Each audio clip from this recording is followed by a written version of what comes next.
नमस्कार, मी मुग्धा लोणकर. तुम्ही ऐकत आहात स्विफ्ट अँड लिफ्ट मीडिया. राज्यात भाजपमध्ये मोठे बदल होण्याची दाट शक्यता आहे.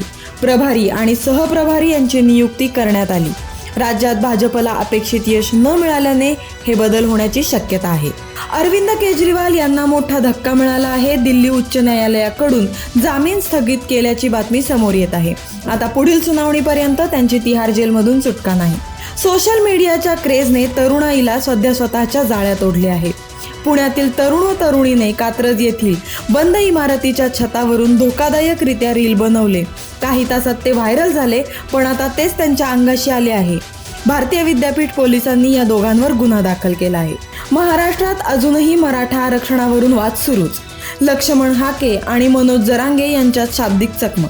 अनुपम खेर यांच्या घरात चोरी झाली असून चित्रपटाचे महत्त्वाचे निगेटिव्ह चोरीला गेल्याचे निदर्शनास आले आहे. अफगाणिस्तानला हरवल्यानंतर आता टीम इंडियाची उपांत्य फेरीकडे वाटचाल. अशाच माहितीपर व्हिडिओसाठी लाईक, शेअर आणि subscribe Swift and lift media.